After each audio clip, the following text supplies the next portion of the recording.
Coucou les amis, j'espère que vous allez bien. Maintenant je vous retrouve également pour une nouvelle vidéo. Nous restons dans le cadre du calcul des intégrales simples. Nous allons donc progressivement avec les difficultés et on va voir comment à chaque fois faire pour lever les déterminations. J'espère à la fin de cette vidéo que vous serez suffisamment inspiré pour calculer les intégrales simples. Alors, j'ai préparé pour vous 16 intégrales. Dans cette activité, l'activité 2, on va tout de suite passer à la résolution de cette activité et on va s'appuyer évidemment sur les formules des intégrales que vous connaissez. Permettez-moi déjà de les rappeler. Nous savons que l'intégrale de u' fois u puissance n, c'est ça. U puissance n plus 1 sur n plus 1.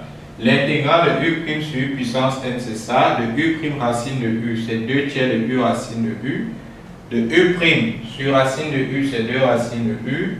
De u' sinus u, c'est moins cosinus u. Et de u' cosinus u, c'est sinus u. Je rappelle qu'ici, u est pris comme une fonction de x. À l'occurrence, par exemple, u est égal à 2x sur x au cube. Voilà une fonction de x.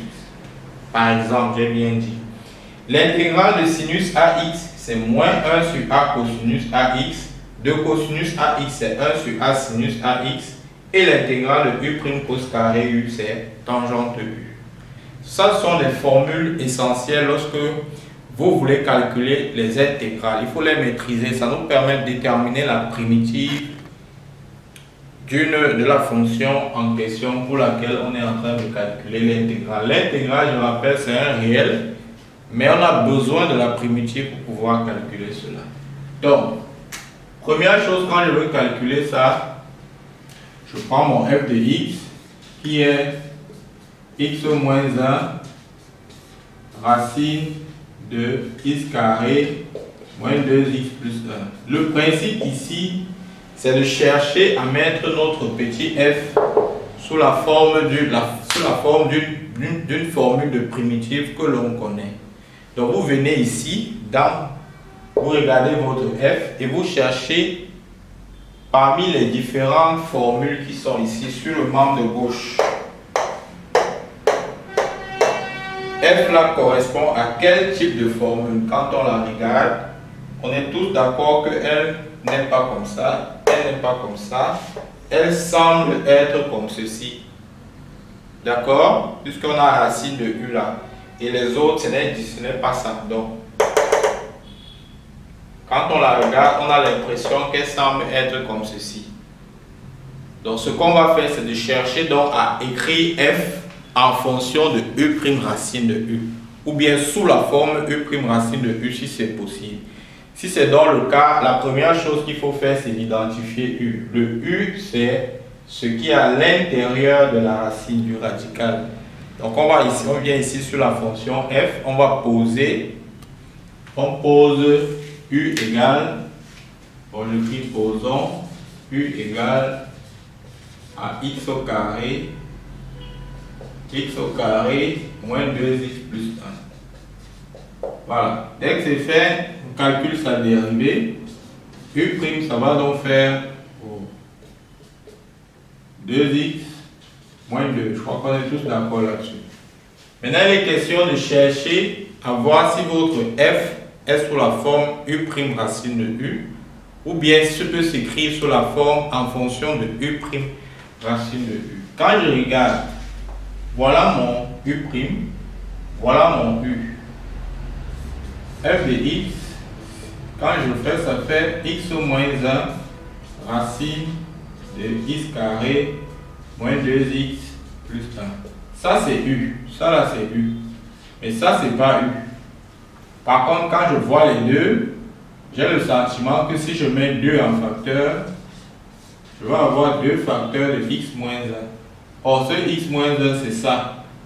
Ça veut dire que si je tire mon x moins 1 en fonction de u', j'ai donc x moins 1 qui sera égal à 1 demi de u'. Ce qui veut dire que mon f au final sera égal à 1 demi de u' racine de u. Si vous n'exprimez pas votre f en fonction de l'une des formules de primitive, vous ne pouvez pas calculer l'intégrale. C'est ce qu'on fait. Donc, on cherche à l'écrire en fonction de l'une des formules de primitives que l'on a. Et à partir de là, on déduit donc la primitive. Donc, dès que c'est fait, donc, ça veut dire que mon intégrale I1, pardon, je cherche d'abord sa primitive. Ça veut dire que sa primitive, grand F de X sera donc 2 tiers de U racine de U. Ça fait donc 2 tiers de U qui est X carré moins 2X plus 1 racine de U qui est donc X carré moins 2X plus 1. Quand j'ai donc dit ça, cela veut donc dire que I1 serait donc égal à F de 1 moins F de 0 avec F qui est ceci. Donc vous calculez F de 1 en remplaçant X par 1, vous calculez F de 0 en remplaçant X par 0, vous allez trouver le résultat. Voilà, je passe au deuxième cas. Dans mon deuxième cas, F de X c'est ça. Première chose,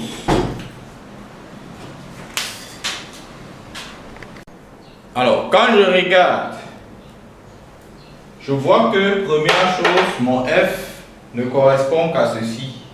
U', U puissance N. Ça veut dire que mon U est l'expression qui a l'exposant. Nécessairement. Mon U est l'expression qui a l'exposant, c'est-à-dire X carré moins 3X moins 2. Je pose donc U. U égale à X au cube moins 3X moins 2. Je dérive U', ça va me donner quoi? Alors c'est X carré et donc X au cube. Ça va me faire donc 2X moins 3. Vous voyez, quand j'ai écrit ça, ça veut dire que mon F, quand on regarde, ça là, c'est U'. Donc c'est sous la forme U' fois U puissance 3. Donc sa primitive, d'après la formule, sera U puissance 3 plus 1 qui est 4, c'est-à-dire X au cube, X au carré, moins 3X, moins 2, puissance 3 plus 1 qui est 4, le tout sur 4. Dès que j'ai trouvé sa primitive, I2 donc ça va donner F de 1 moins F de 0. Alors vous remplacez, vous allez trouver les valeurs. On passe au troisième cas. I5, c'est intégrale de 0 à pi sur 3 de sinus 3x dx.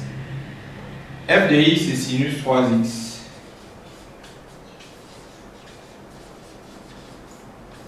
Ça veut dire que c'est sur la forme sinus AX où A c'est 3.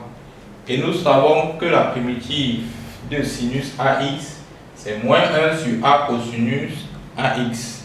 A étant 3, ici, ça veut dire que grand F de X, ça va donc faire moins 1 tiers de cosinus 3x. Ainsi, I5, ça va me faire grand F de pi sur 3 moins grand F de 0. Terminé. Vous calculez, vous obtenez le résultat. On passe au cas suivant. Alors, quand je regarde mon cas suivant, U' ln de U, c'est à ça que je pense. U' ln de U.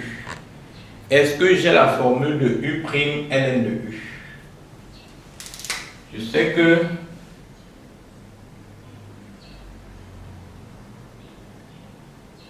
j'ai pour U' sur U, mais je n'ai pas pour U' ln de U. Ça c'est clair. Maintenant, comment je fais? Intéressant. Vous voyez que je crois que ce que je vis en ce moment, vous avez déjà vécu ça plusieurs fois. Maintenant, regardez donc comment je vais faire. De façon intuitive, je vais poser U étant ceci. Je pose U étant X au cube moins 6X plus 1. Ça veut dire que U' sera égal à 3x carré moins 6. Alors quand je fais, je regarde ça et ça, je vois que je peux mettre 3 en facteur. On va faire 3 facteurs de x carré moins 2. Ce qui veut dire que mon x carré moins 2 est donc égal à 1 tiers de u'. D'accord? Et donc mon f de x est donc sous la forme u' ln de u. Voilà. Est-ce qu'on a la primitive de u' ln de u? Non. Donc, ça est erroné.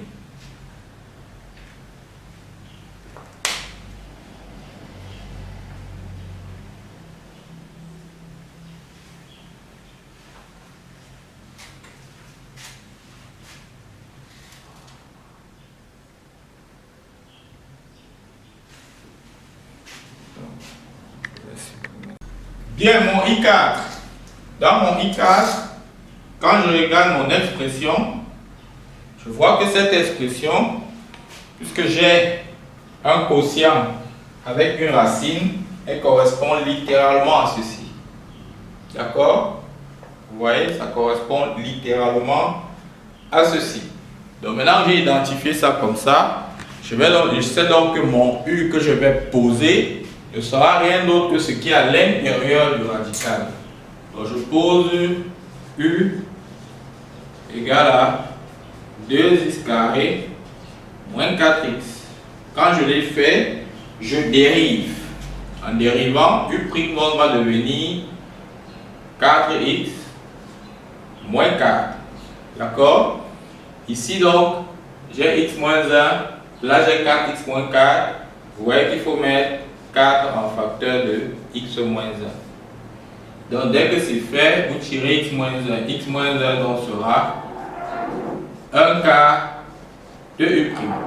Ça veut donc dire que votre f de x, qui est x moins 1 sur racine de 2x carré moins 4x, n'est rien d'autre que u' sur racine de u.